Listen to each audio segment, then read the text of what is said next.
Center for all the good work that happens here. And we remember Father Bell and his great contribution. Let me acknowledge some of my colleagues who are here today. First, Majority Leader Crystal Peoples-Stokes, who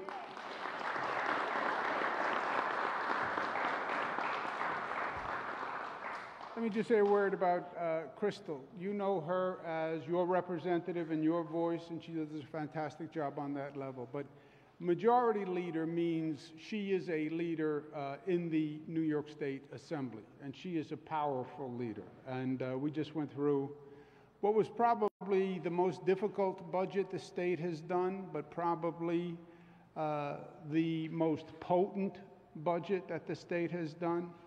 And I want to thank Crystal personally for her leadership on the cannabis bill. She was fantastic. So thank you, Crystal. Mayor Byron Brown, this COVID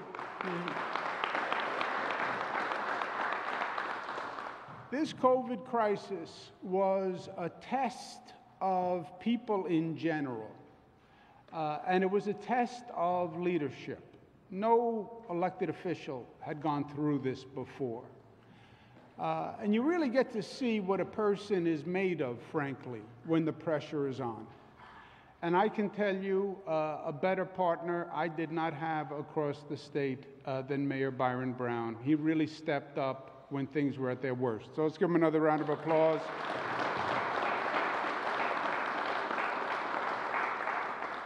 Eunice Lewin, who's a great community leader. She's also a great member on the SUNY Board of Trustees, and she came up with a creative idea that we're going to be speaking about today. So let's give her a round of applause.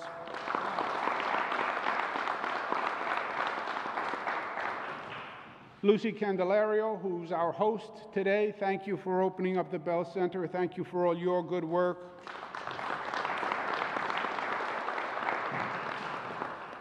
Reverend Mark Blue, who is the pastor of the Second Baptist Church. He's also the president of the Buffalo NAACP, which is doing extraordinary work. So thank you, Reverend Blue, for being with us.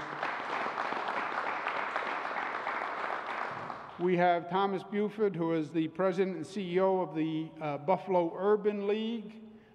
He works with Mark Morial, who's the national president, former mayor of New Orleans, and they're doing great work all across the country.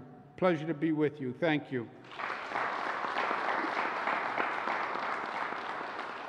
Thomas Quattrochi, who has been leading the Erie Medical Center through this, and talk about challenging times and great work. Thomas, thank you very much, and thank the entire medical center.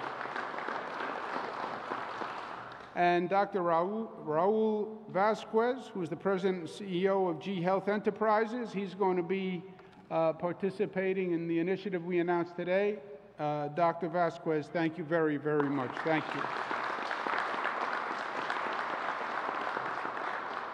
Let me give you an update on where we are on COVID, because this COVID situation changes almost day to day. It certainly changes week to week. And as the enemy changes tactics, then we adopt our tactics to meet the enemy, right? Because this is a war. And you read about the great wars. You watch the enemy moves, and then you move in response. So we track COVID on a daily basis to see what it's up to. And it has tricks for us, and it has changed tactics. Don't dismiss these variants of interest, they call them. The COVID virus changes all the time. It mutates all the time. And they talk about the UK mutation. Now they're talking about the mutation that's in India. We have to watch these mutations, because whatever happens anywhere on the world, it winds up here eventually. And eventually is becoming a shorter and shorter period of time. The world is shrinking. One person gets on an airplane, comes to New York, it's here. It can be here within 24 hours. So we watch it every day. Today the numbers are good. Positivity rate statewide, 1.8 8%, and that's really good news. Remember when we were up 7, 8, 10%, 1.8%. So let's give New Yorkers a round of applause.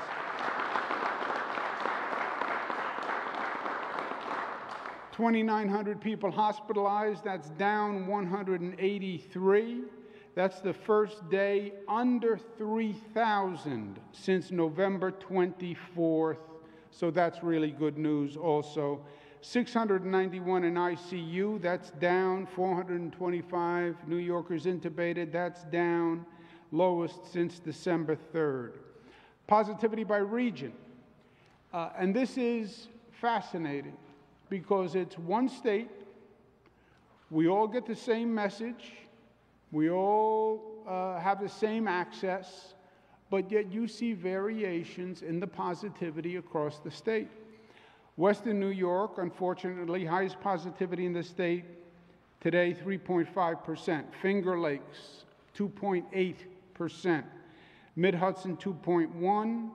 Long Island, 2%. New York City, 1.9%. North Country, 1.8%. Capital Region, 1.5%. Mohawk Valley, 1.5%. Central New York, 1.4%. Southern Tier, 0.7%. Okay? Statewide, that's 1.98% for the 7-day average.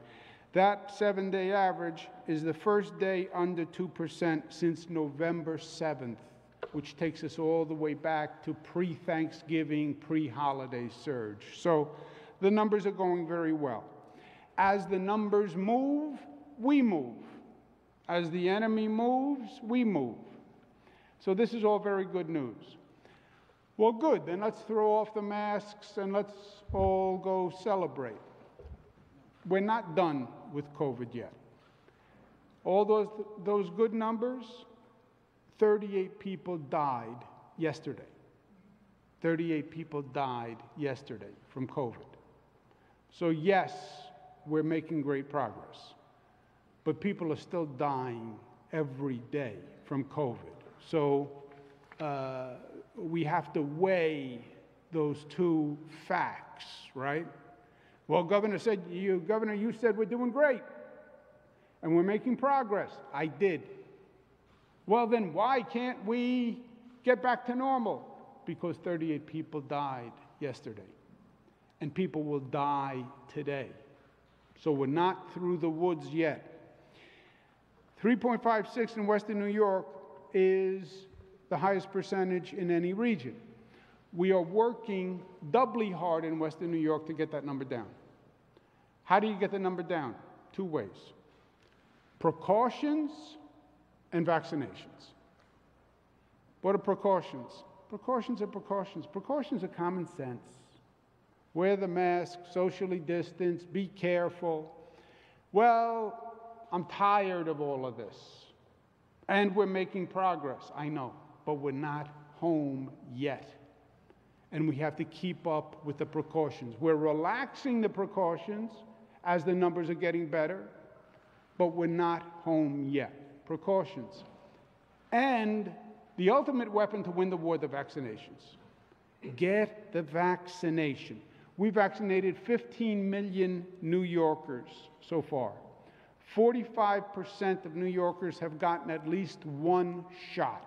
45%. We have a massive distribution network. Pop-up centers, we're going into public housing, we're going into hard-hit communities, mass vaccination sites. We have an elaborate distribution center. So people who want the vaccine can get the vaccine. Unfortunately, the rate of people getting vaccines is slowing. Partially, that's understandable.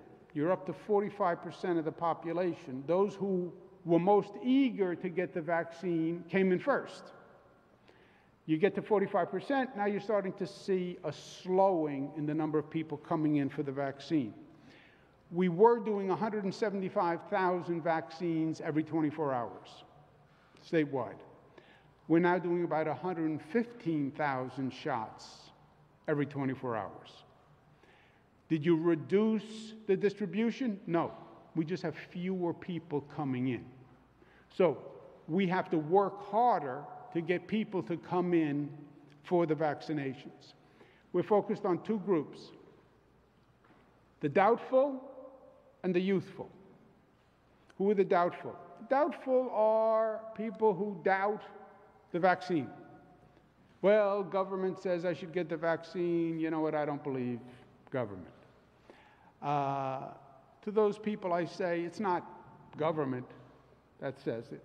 Yes, governmental leaders say it. Democrats say it, Republicans say it, tall leaders say it, short leaders say it, females say it, blacks say it, whites say it. It's not government telling you. And it's every major medical source in the nation says, get the vaccine. Well, I'm worried I don't want to go first. 15 million New Yorkers went first. People all over the globe went first. Well, I'm afraid of it. You have a greater risk to yourself not getting the vaccine than you have getting the vaccine. It is safer to get the vaccine. Well, I don't like needles. Nobody likes needles. Nobody. Take it from me. I get needled every day on various levels. Sometimes with a needle, sometimes other types of needles. Nobody likes a needle, but it will keep you safe. That's the doubtful group. And then we have the youthful group, 16 to 25. The 16 to 25 is the lowest percent vaccinated, okay?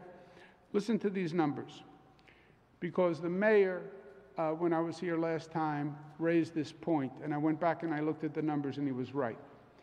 Statewide, 75 plus in age, 72% vaccinated.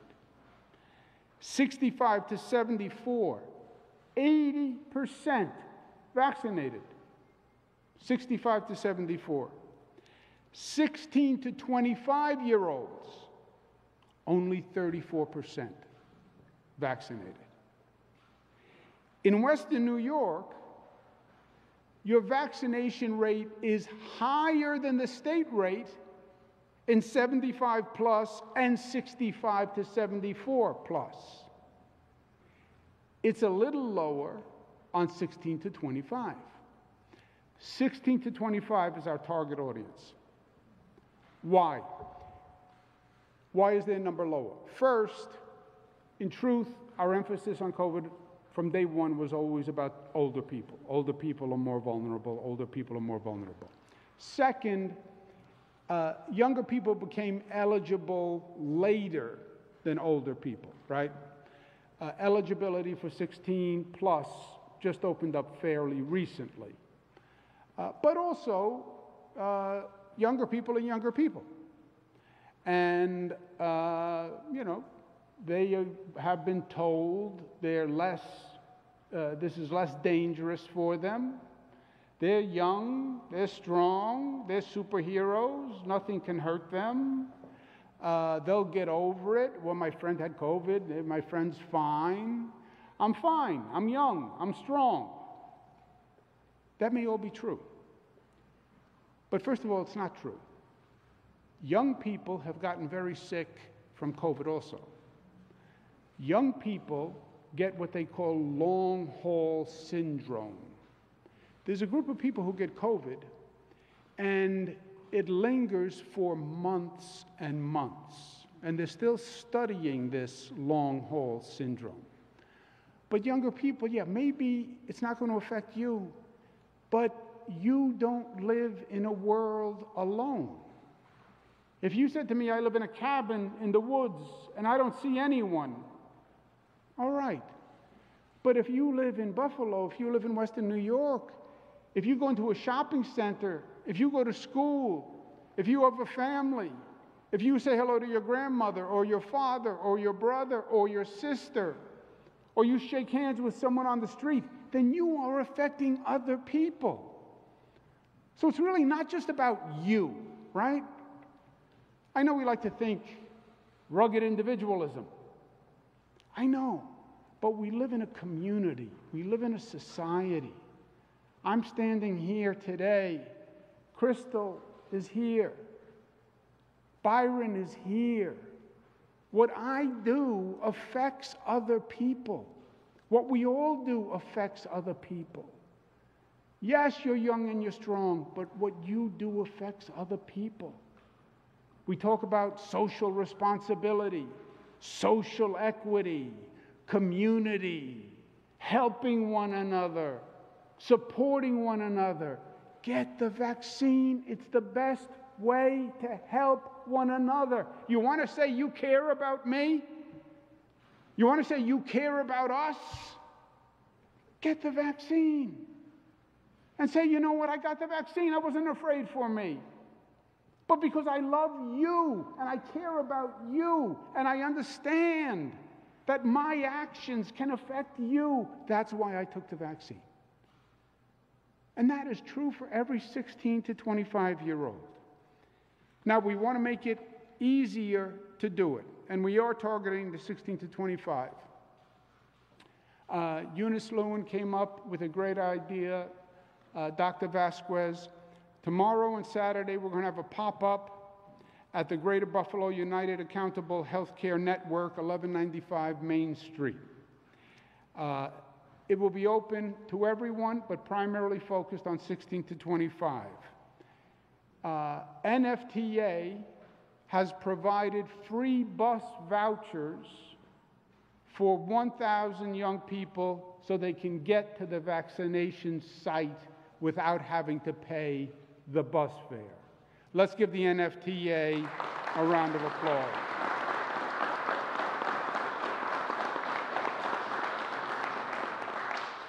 Why? We want to get to a point where there are no excuses. There are no excuses. The vaccine site is available, it's been tested, it's safe, and it won't even cost you anything to go and get it. To high schools, I recommend high schools do this as an organized effort. School is still in session. A high school should organize where they will take their students, 16 plus, to a vaccination site, put them on a bus, bring them to a vaccination site, and get them vaccinated. That's the population that we have to get up. Why? Because we want to get back to life as usual. We want to get the economy fully open. We want to get back to social life. We want to start to see people. We want to get back to the old days, right? Everybody talks about the future, and I want change, I want change. Yeah, I want to get back to the old days. I want to be able to go to a restaurant with my friends. I want to be able to go to a bar. I want to be able to go to a ball game. I want to get back to the old days where life was normal. I want people working again and society thriving again.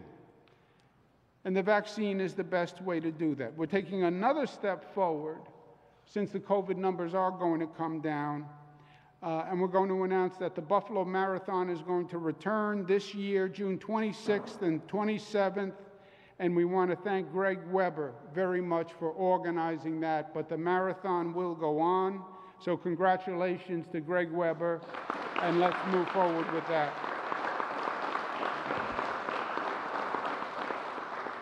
So we are reopening. We're calibrating to COVID, but all the numbers in the right direction. We're opening more and more.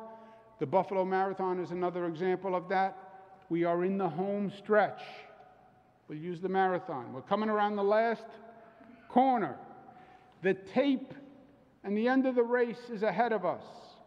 Now is no time to slow down. Run through the tape. Let's bring it home. Get those vaccinations done. Let's get Western New York reopened. Let's get back to life as normal. Thank you for having me here today.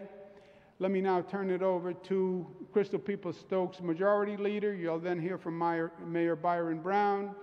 And then you'll hear from Ms. Lewin from the SUNY Board of Trustees, who helped organize today. Thank you very much, Crystal Peoples-Stokes.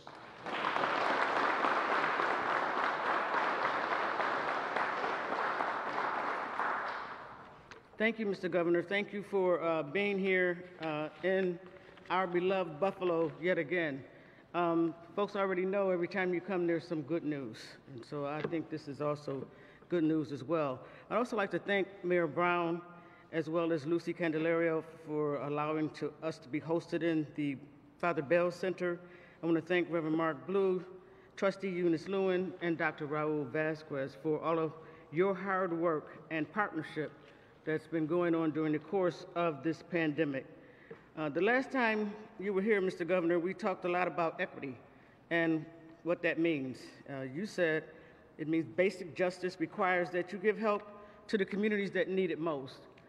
Based on the numbers that you just laid out of how the numbers are looking in the state of New York, it's clear that we need help. That help is here. Now all we need is for people to come and take advantage of it.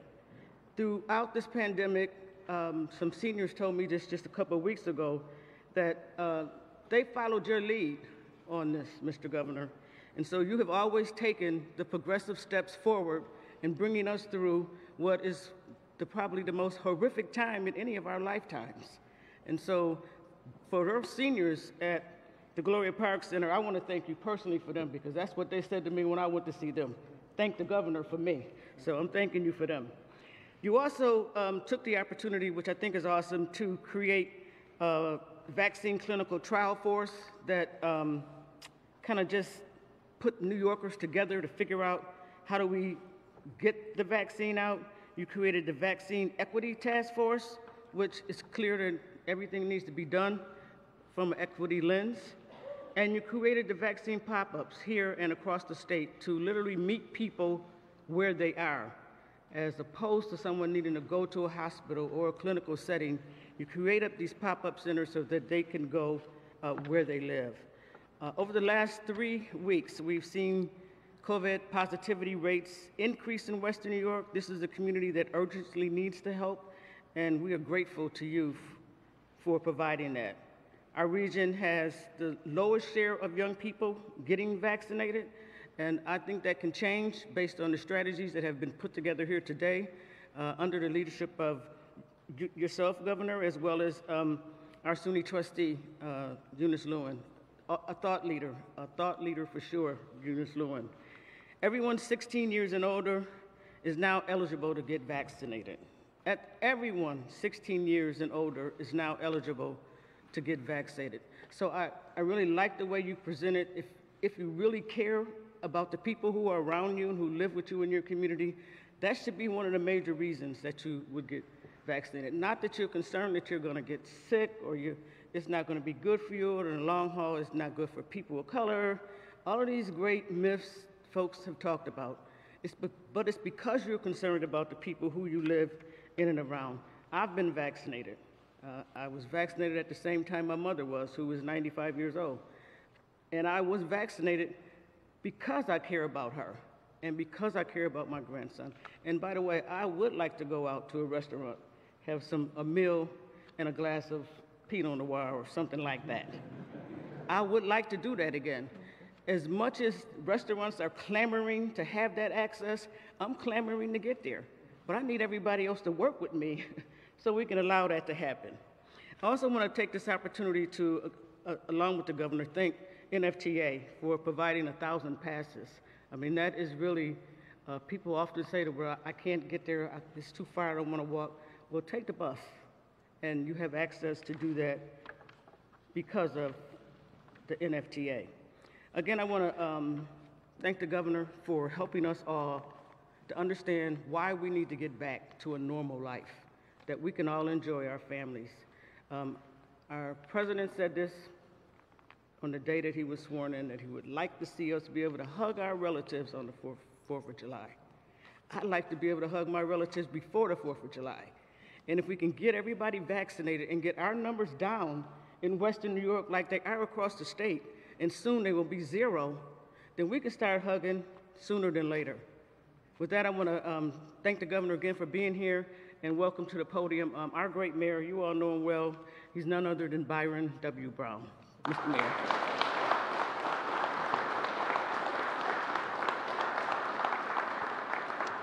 Thank you very much, Majority Leader Peoples-Stokes, and thank you, Governor Cuomo, for being here today and coming back to Buffalo so soon. It's great to have you back in our city. I also, again, want to thank Lucy Candelario for hosting us here at the Bell Center.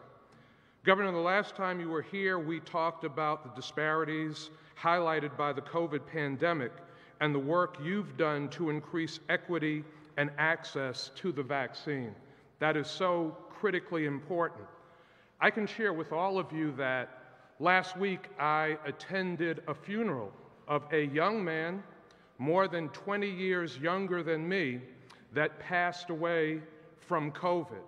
And any loss of a loved one, a friend, is a painful loss. The thing that was shocking at that wake is not only did that young man pass away, but COVID also took his brother and took his mother. So this thing is real, as the governor has said, and people in our community are still getting very sick and dying from COVID-19. And while we are close to the end of this painful period in our lives, and we often say that there is a light at the end of the tunnel, we have to also continue to emphasize that we are not out of the woods yet, and we can't take this lightly. These last 3 weeks, as you've heard, we've seen COVID positivity rates increase in Western New York, especially among our young people. We have got to stop this and make sure COVID cannot make a resurgence in our community. The governor saw this and answered our call, which is why he's back here today. As you know, the governor expanded walk-in access to everyone 16 and up at all state-run mass vaccination sites. Now, the governor is expanding access to an increasingly vulnerable group by partnering with our community to create a pop-up for our youth population. This pop-up brings 1,000 doses of the COVID vaccine into our community for our young people and creates an opportunity for them to get vaccinated so that they can safely return to their normal lives. I want to just again recognize the partners in this: Assembly Majority Leader Crystal Peoples-Stokes, Reverend Mark Blue, the president of the NAACP, Thomas Buford, the president of the Buffalo Urban League, SUNY trustee Eunice Lewin, Kim Minkle, the executive director of the NFTA, Dr. Raul Vasquez, the president of GBON, and his wife, Tony Vasquez, Tom Catroci of ECMC, and many others that have all come together around this idea of a youth vaccination pop-up in this community to make sure that one of our most precious resources, our youth, are getting vaccinated. So let's be clear, COVID isn't defeated yet. We have to be careful, and we have to get everyone vaccinated. And I want to send out a special appeal to our beloved young people in this community. Please get vaccinated. Protect yourself, protect your family, your friends, and our community. Again, I want to thank the governor for his great leadership and partnership throughout the pandemic, and Governor, for your continued commitment to Buffalo and Western New York. Now, it is my great pleasure to introduce someone that was incredibly passionate about this youth pop-up. I think she called all of us who would listen, around the clock, morning, noon, and night, and that is none other than the great SUNY trustee, Eunice Lewin.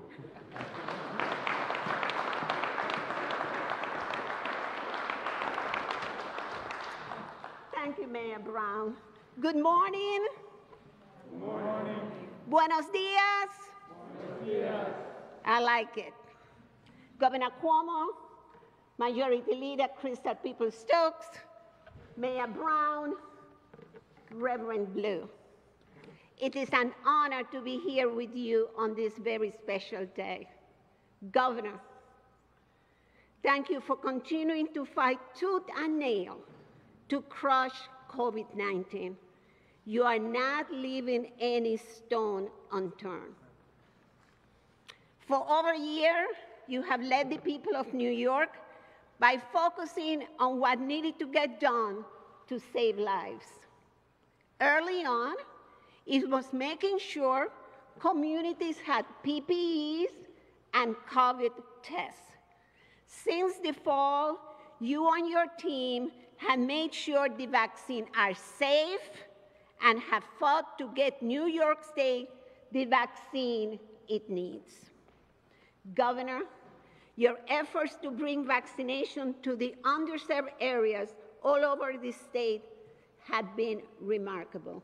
We thank you. Standing up mass vaccination sites like the Delavan Grider Community Center here in Buffalo and pop-up vaccine sites at churches and community centers all over the states had made it possible for New Yorkers, including our heroic essential workers, to get the vaccine more conveniently. I'm grateful to the governor and his team for making a special effort to encourage young people to get the vaccine and for making available 1,000 COVID-19 vaccine doses for this group. Young people, especially for you. I'm grateful to the Niagara Frontier Transportation Authority for providing 1,000 day passes to help eligible residents each reach the pop-up site. We knew and we learned early on that transportation, Governor, was a challenge.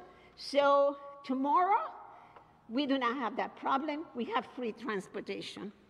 At a time when we are becoming more and more hopeful that the long nightmare is close to a conclusion, we are seeing the COVID positivity rate going up here in Western New York. We need to do everything we can to keep moving forward and not backward. As a trustee of the State University of New York, I know that this has been a challenging time for our young people. I'm urging you to hang on a little longer and get yourself vaccinated. Get the shot for yourself, for your family, for your community. It could be one of the most important things you do for your lifetime. Thank you once again, Governor, our elected and community leaders, for demonstrating that leadership, teamwork, and partnership can save lives. Young people, I am a cancer survivor. I got the shot. Thank you.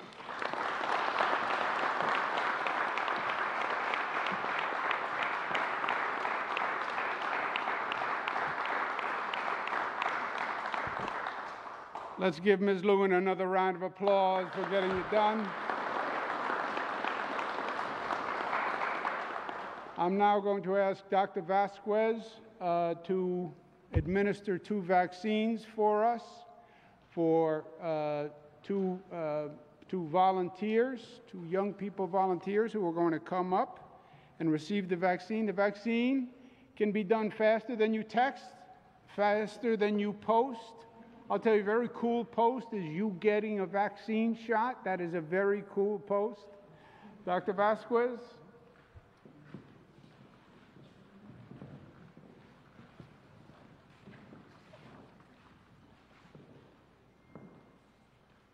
We have Syer Moore from the Kenmore West High School and Gavin Adams from Williamsville East High School.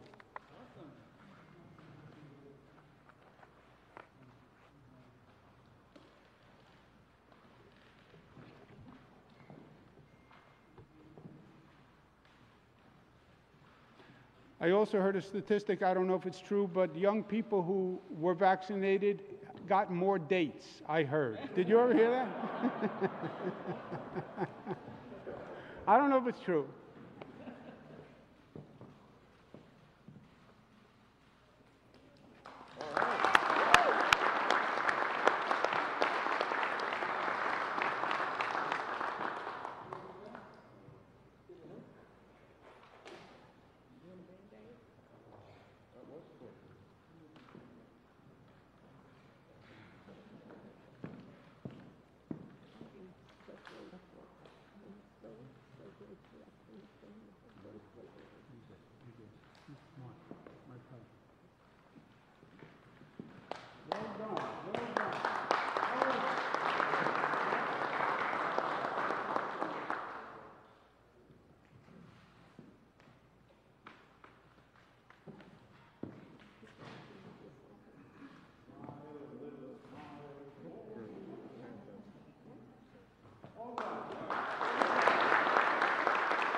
Congratulations. Thank you all very much.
Okay, let's take some questions.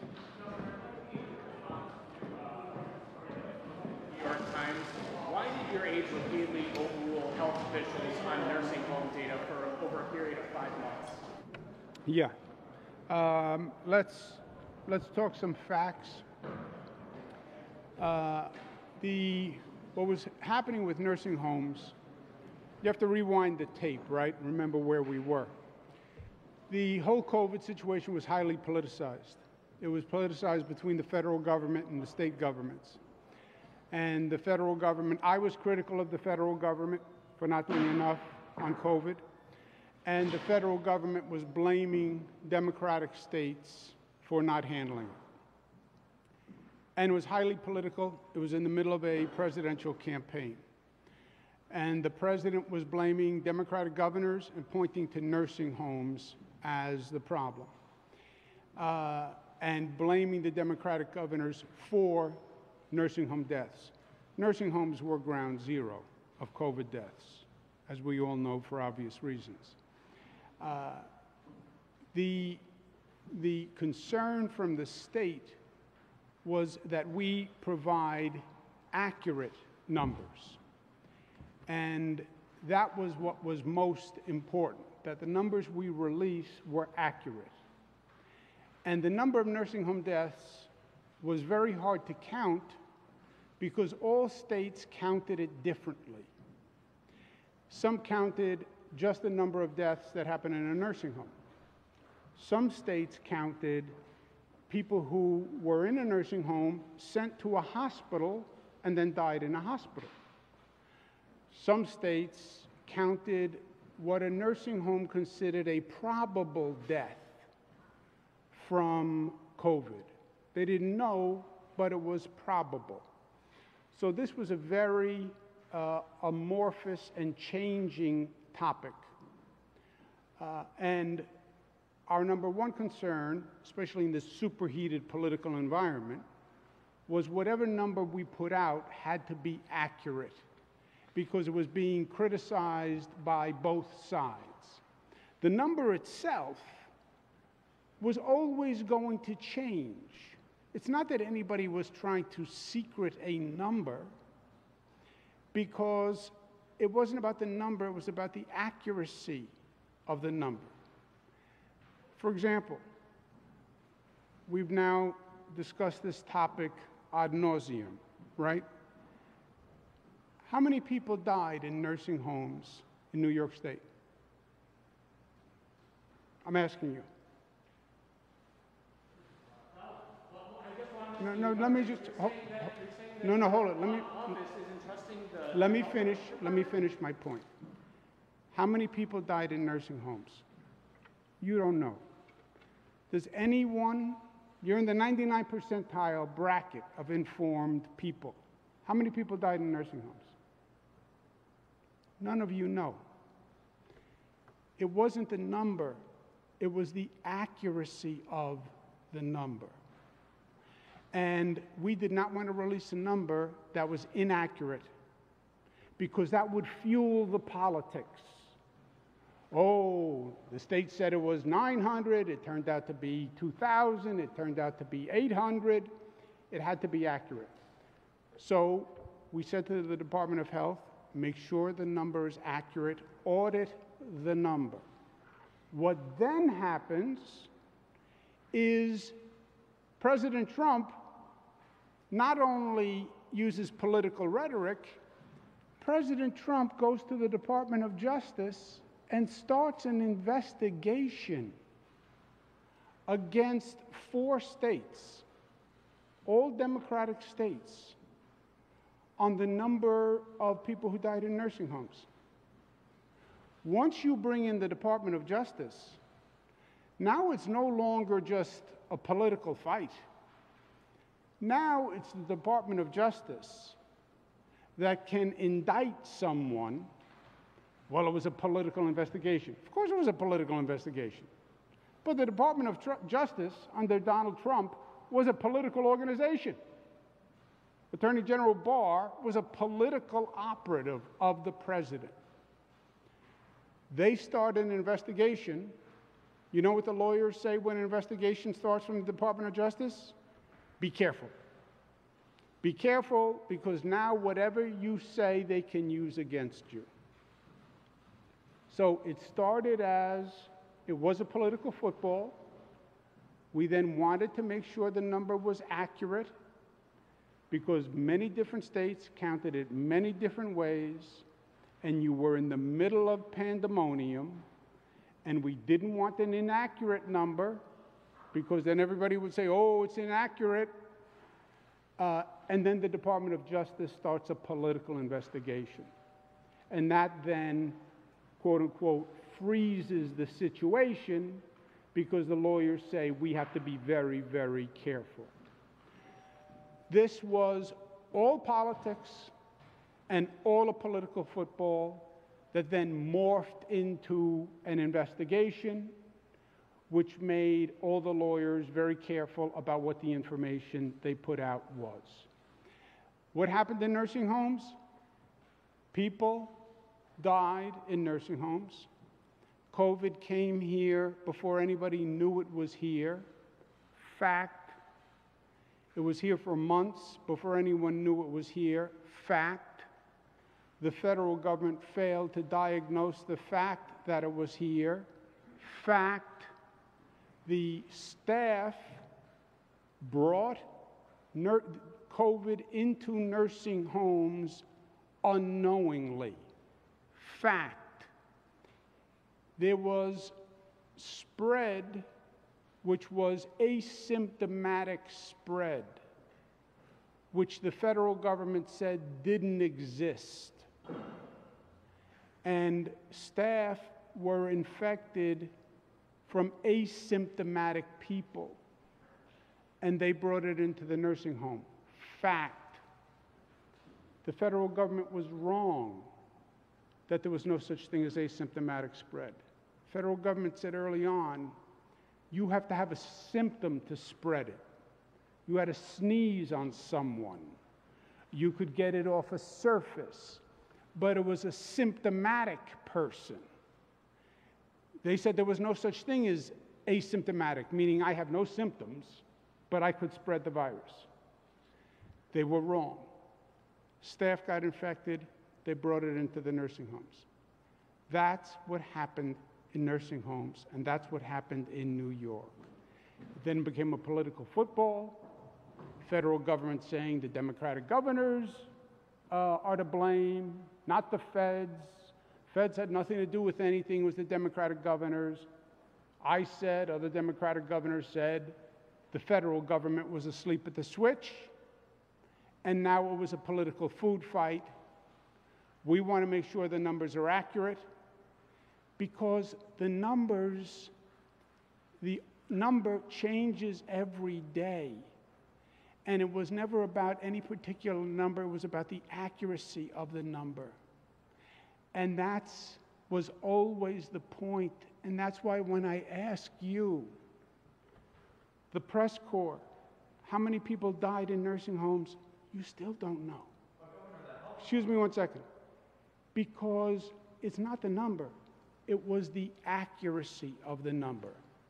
And if we put out a number, and then Bob McCarthy did a column 2 weeks later saying, well, hold on, Connecticut counts the number this way, and Jersey counts it this way, and California counts it this way. Now there's mayhem and there's confusion. Connecticut just did a report a couple of weeks ago. You should pick it up. It's by an organization called Mathematica, I think, where Connecticut did an independent review on nursing home deaths. The report came back and said, you can't compare because every state counted it differently.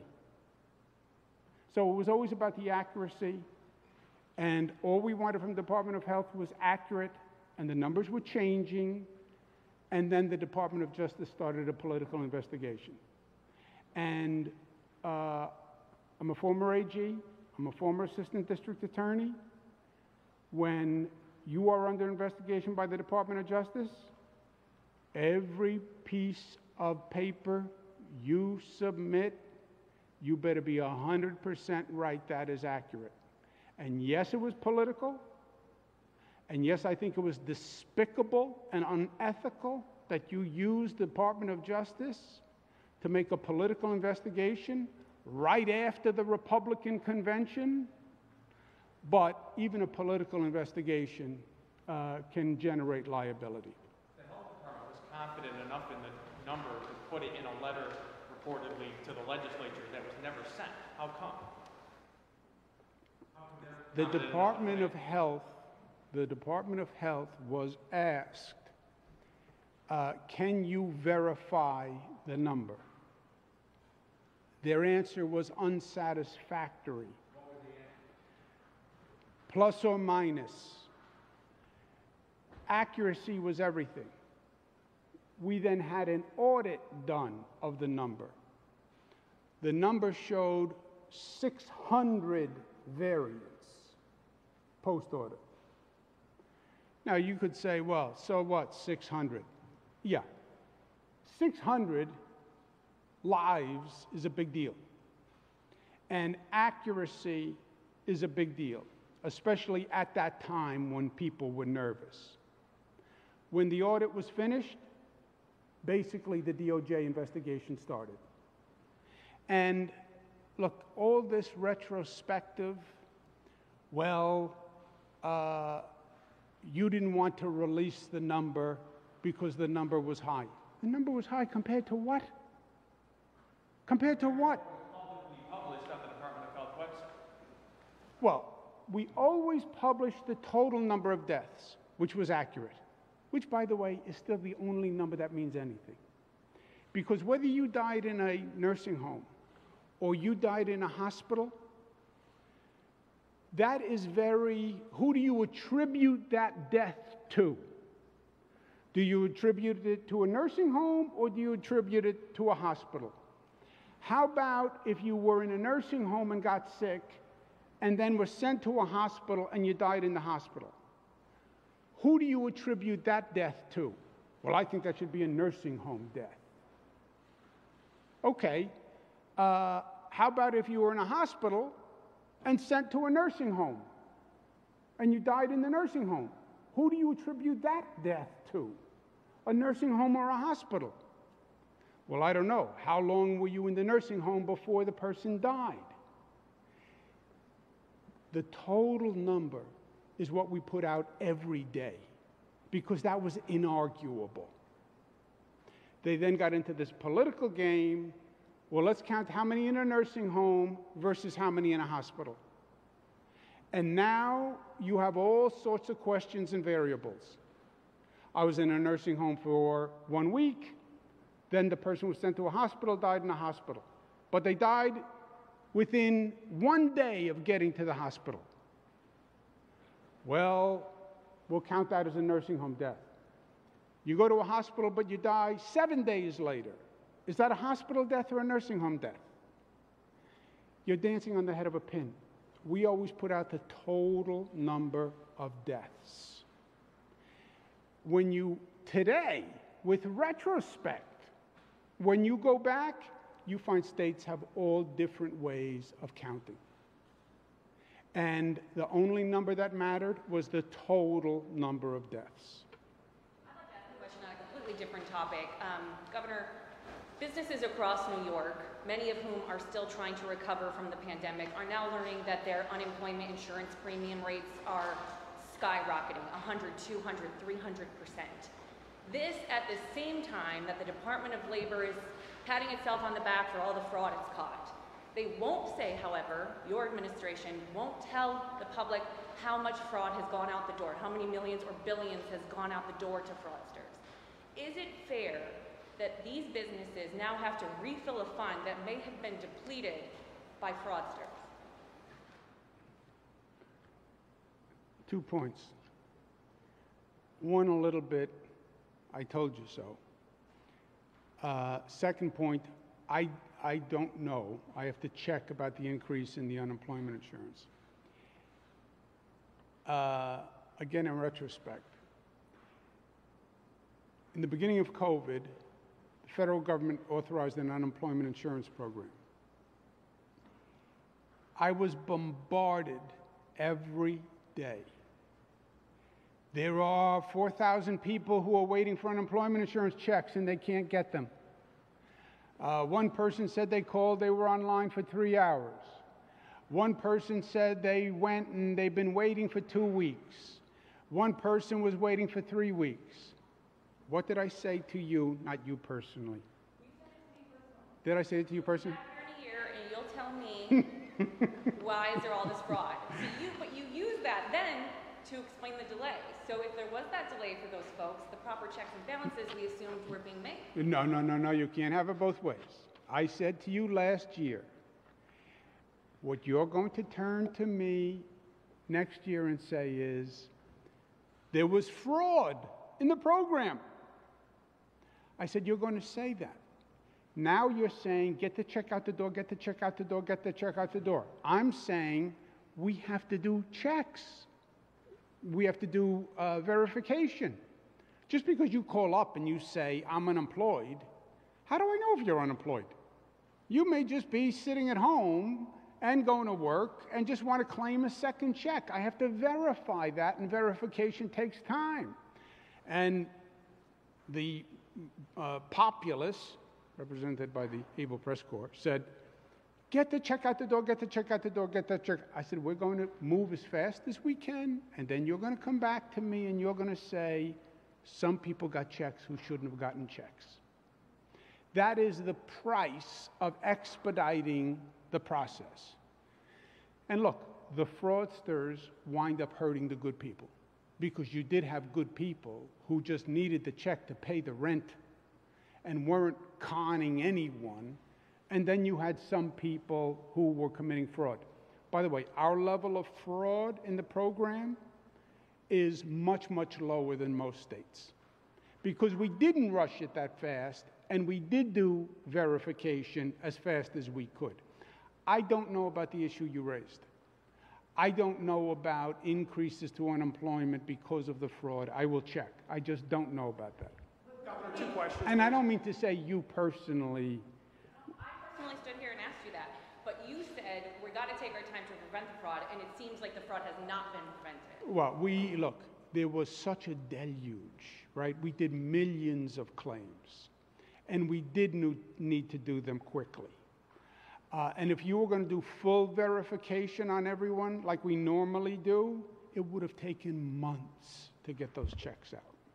But I don't know about the increase. I will check. We're getting bombarded with emails from folks that are having this problem again, just as we did last time of this year. I had a woman who told me this morning that she was in tears yesterday because she got a live body at the department, but then they could not verify for her. She's been doing this for several weeks now, and she's just in this circle of waiting and literally in tears. What do you say to somebody that's just lost their public trust when they have bills to pay and they're unemployed? You're saying there's a person now who is trying to claim unemployment insurance for the first time?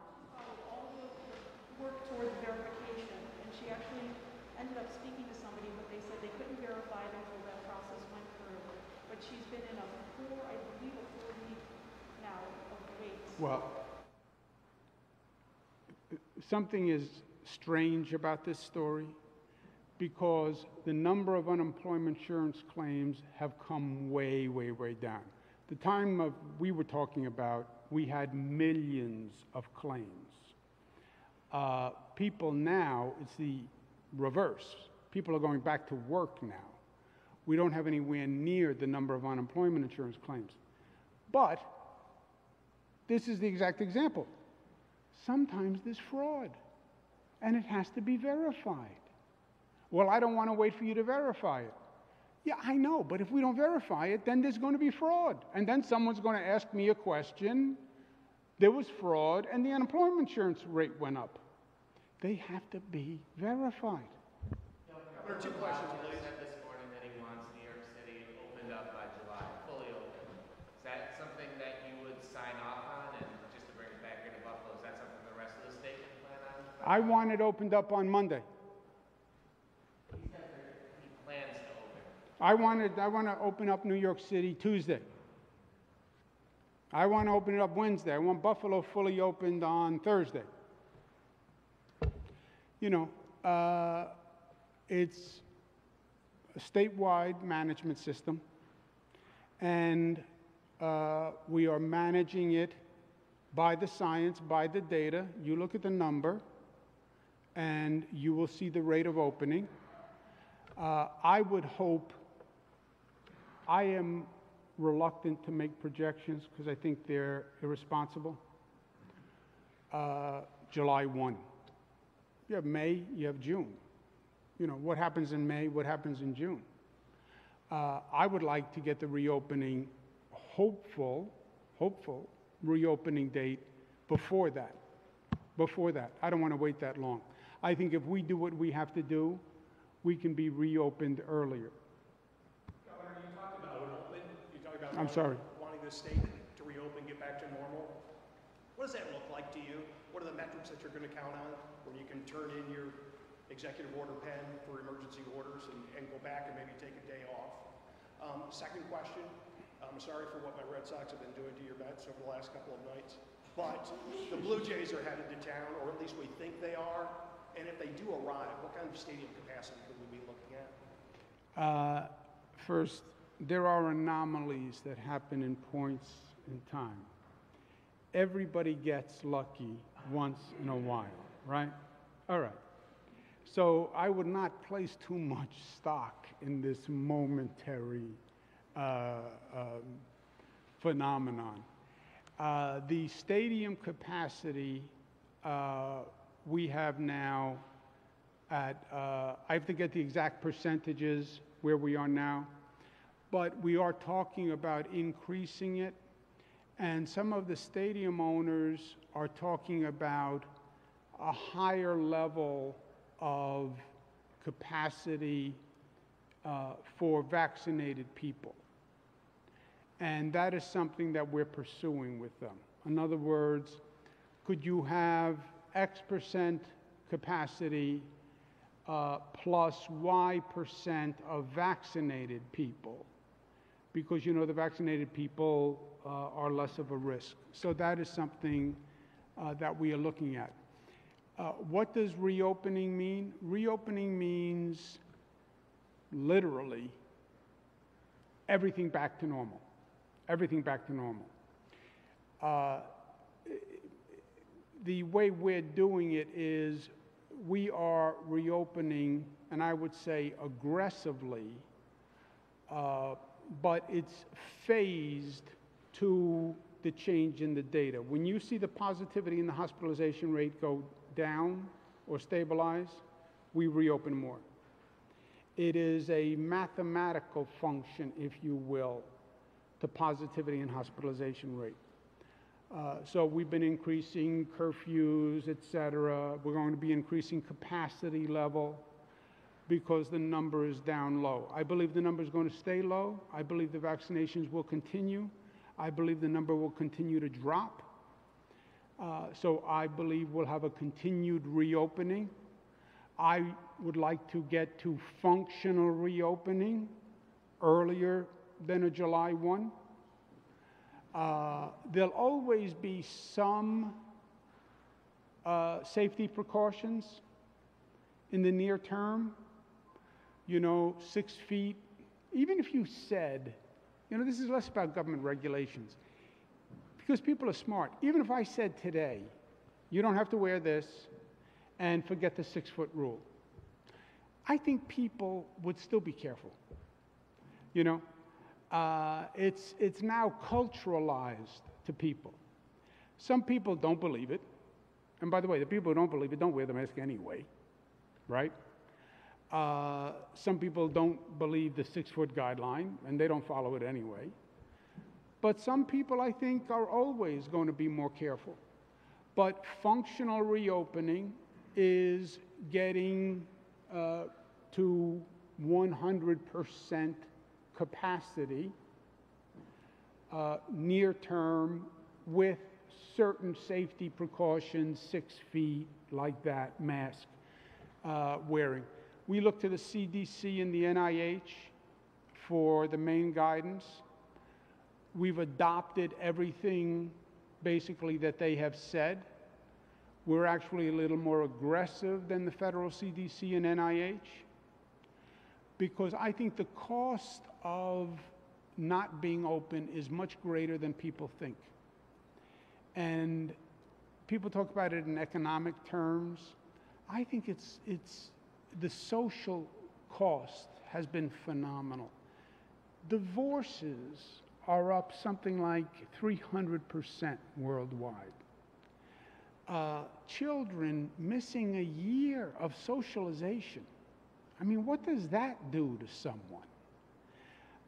Careers on hold, no celebrations, no mourning of deaths, no life experiences, a fear of proximity to people. There's been all sorts of mental health issues that have been generated from this. So I think the cost of closure is much, much higher than people think, because it goes beyond the dollars and cents. So we are more aggressive than the CDC and NIH. I don't think recklessly so. But there is no person who will safely reopen faster than myself. I'm not going to predict the future, but if you said to me, you know, July 1, I hope to get there before July 1. What I'm hearing is if the CDC says the pandemic's over, then we fold up this tent and go back to life. Certainly if the CDC says the pandemic's over. They're not going to say the pandemic is over because they're going to be watching it worldwide. There's a major problem in India now. There's a new variant in India. They're afraid that variant is going to come to the United States. So before the CDC says it's over, because I don't believe they're going to say it's over, we have to get back to reopened status. New normal, some safety precautions, yes, but we have to get open. Governor, Mr. McCarthy. Thanks. You don't need me to tell you there's a lot of controversy swirling around you these days, and we've got all kinds of Democrats asking for your resignation or pursuing impeachment. The mayor of New York was on TV again this morning calling on you to resign. So in the midst of all this, my question is to you, can you effectively govern? Can you effectively do your job in the midst of all of this? Well, first, the mayor of New York, I don't know what he's indicative of. And I say that as a former New York City boy. Ask the people in New York City what they think of the mayor of New York City, and I would second their opinion. It's not a hypothetical, Bob. You have the answer. People say resign. Yeah, people take political positions all the time, right? Since that occurred, look at what I have done. What's the single most important governmental task for a governor during the course of a year? Getting the budget. I did the budget. There is no greater test of the premise, right? If you're going to have a trouble governing, you know where you're going to have trouble governing?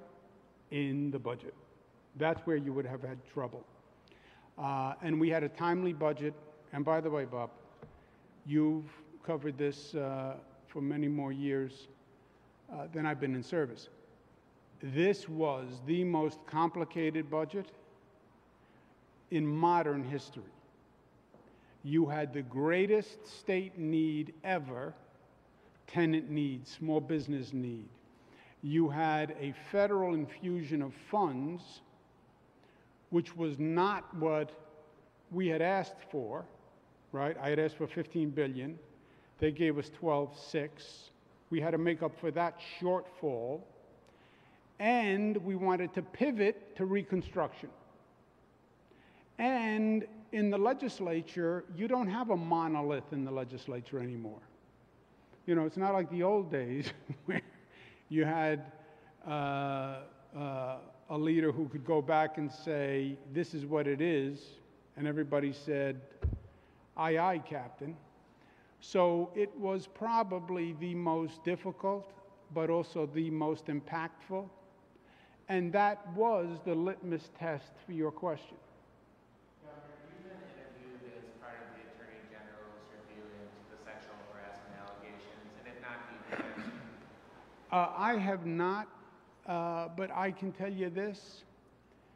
I have tried to be respectful of the process. At the same time, it has been very difficult letting people make accusations and not responding. And people have only heard one side of the story. I used to tell people when I was Attorney General, I learned when I was an Assistant District Attorney, they would always say, and I said as Attorney General when someone came in and said, well, I heard this.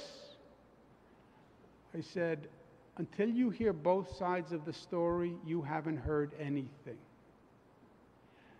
People have heard one side of the story.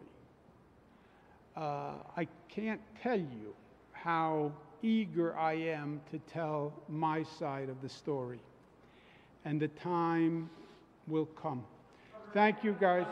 I'm going to go back to work. People to hear from you. I'm not that you wanted New Yorkers to hear directly from you, and now the answer is you look forward to when you can share your side of the story. I'm trying to be respectful to the assembly process and the AG process. You know, theoretically, the way it's supposed to work is the AG, the assembly say we're doing a review, they then do the review, and the review is done privately. Here what has happened is the complainants have continued to go to the press and make their complaint in the press. And I have not been able to respond. That's not fair, and it's not right.